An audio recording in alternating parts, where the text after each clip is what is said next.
Have you ever wondered how an entire civilization was wiped off the map in what might be the most controversial military campaign in human history? The book of Joshua isn't just another Bible story about good versus evil. It's a brutal account of conquest, divine warfare, and moral questions that still make theologians uncomfortable today. What you're about to discover will challenge everything you thought you knew about this ancient text. The book of Joshua picks up exactly where Moses left off, but with a dramatic shift in tone. Moses was the liberator who led the Israelites out of slavery. Joshua? He's the conqueror who leads them into the promised land, sword in hand. This isn't a peaceful settlement story. This is total war, commanded by God himself, against entire populations who had been living in Canaan for centuries. Picture this scene. Moses has just died after 40 years of wandering in the wilderness. The Israelites are camped on the eastern banks of the Jordan River, staring across at a land filled with fortified cities, advanced civilizations, and people who have no idea what's coming. God speaks directly to Joshua, Moses' chosen successor, with a command that would echo through millennia: "Be strong and courageous, for you will give this people the land I swore to their ancestors." But here's where it gets fascinating and disturbing at the same time. This isn't just about taking empty land. The Canaanites, Hittites, Hivites, Perizzites, Girgashites, Amorites, and Jebusites are thriving civilizations with their own cultures, religions, and families. Yet God's command is crystal clear: complete conquest and, in many cases, total annihilation. The first major obstacle isn't even human opposition. It's the Jordan River itself, swollen with spring floods and seemingly impossible to cross with over 1 million people. Joshua sends spies into Jericho, where they encounter Rahab, a prostitute who becomes one of the most intriguing characters in the entire narrative. She hides the spies and makes a deal that saves her family's life, but more importantly, she recognizes something the spies' own people sometimes forgot. The God of Israel is the true God of heaven and earth. When the Israelites finally cross the Jordan, something miraculous happens that parallels their ancestors' escape from Egypt. The river stops flowing, piling up in a heap upstream while the people walk across on dry ground. Joshua commands 12 men to take stones from the riverbed to build a memorial, ensuring future generations will ask about this moment and remember God's power. Now comes the siege that changed warfare forever: Jericho. Forget everything you learned in Sunday school about this being a simple story of faith and obedience. The archaeological implications alone are staggering. Here's a heavily fortified city with double walls, advanced defensive systems, and a population that has never experienced anything like what Joshua brings to their doorstep. The battle plan defies all military logic. March around the city once a day for 6 days in complete silence except for the sound of ram's horns. On the 7th day, march 7 times, blow the horns, shout with all your might, and watch the walls collapse. It sounds like fantasy, but consider this. Recent archaeological discoveries suggest Jericho may have been abandoned or destroyed around the right time period, though debates rage about whether this matches the biblical timeline. The aftermath of Jericho reveals the darker side of this conquest. Every living thing in the city is destroyed except Rahab and her family. This isn't selective warfare. This is what scholars call harem, complete devotion to destruction, where entire populations are wiped out as an offering to God. Modern readers struggle with this concept, but understanding it is crucial to grasping the book's theological framework.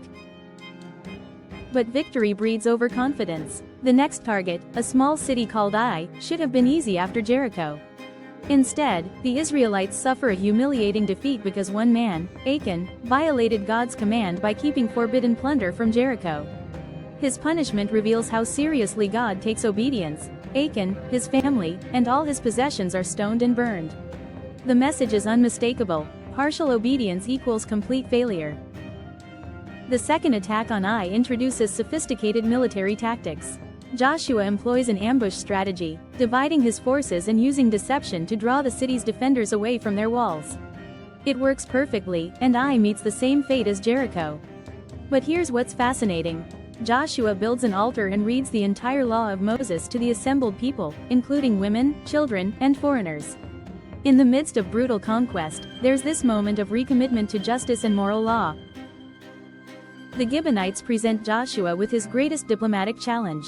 These clever Canaanites disguise themselves as travelers from a distant land, complete with moldy bread and worn-out clothes, and trick Joshua into making a peace treaty. When the deception is discovered, Joshua faces a dilemma: honor a treaty made under false pretenses or break his oath before God. He chooses to honor the agreement but makes the Gibeonites perpetual servants. This decision has massive consequences later when 5 Canaanite kings unite to punish Gibeon for making peace with Israel.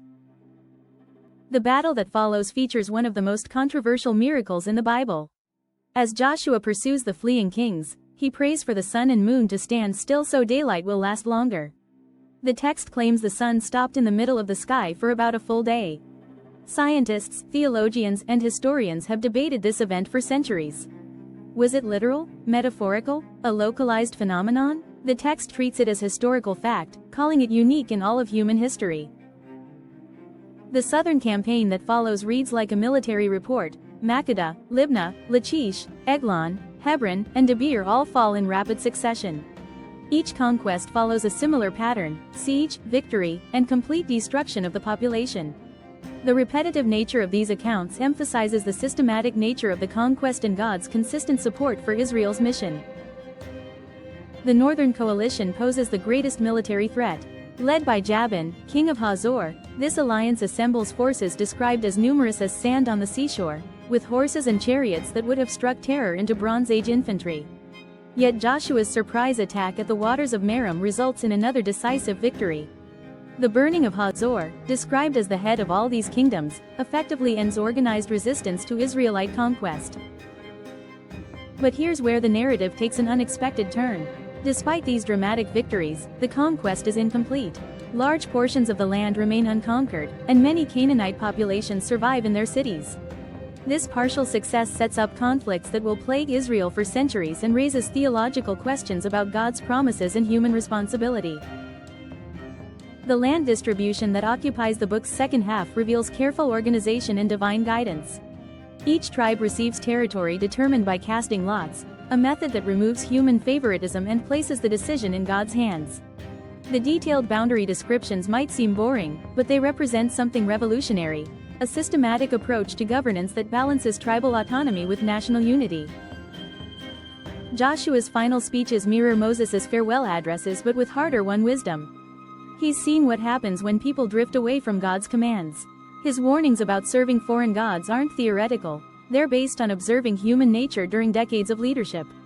The covenant renewal at Shechem becomes a marriage ceremony between God and his people, with Joshua demanding they choose their allegiance publicly and permanently. The book's conclusion reveals its true purpose. This isn't just military history or religious propaganda. It's a testament to God's faithfulness and a warning about the consequences of unfaithfulness. Joshua's death marks the end of an era when divine guidance was immediate and miraculous. Future generations would need to rely on the law, the priesthood, and their own commitment to God's covenant. Understanding Joshua requires wrestling with its moral complexity while recognizing its historical significance. Whether you view it as literal history, theological interpretation, or something in between, the book of Joshua shaped concepts of divine justice, national identity, and moral warfare that continue influencing world events today.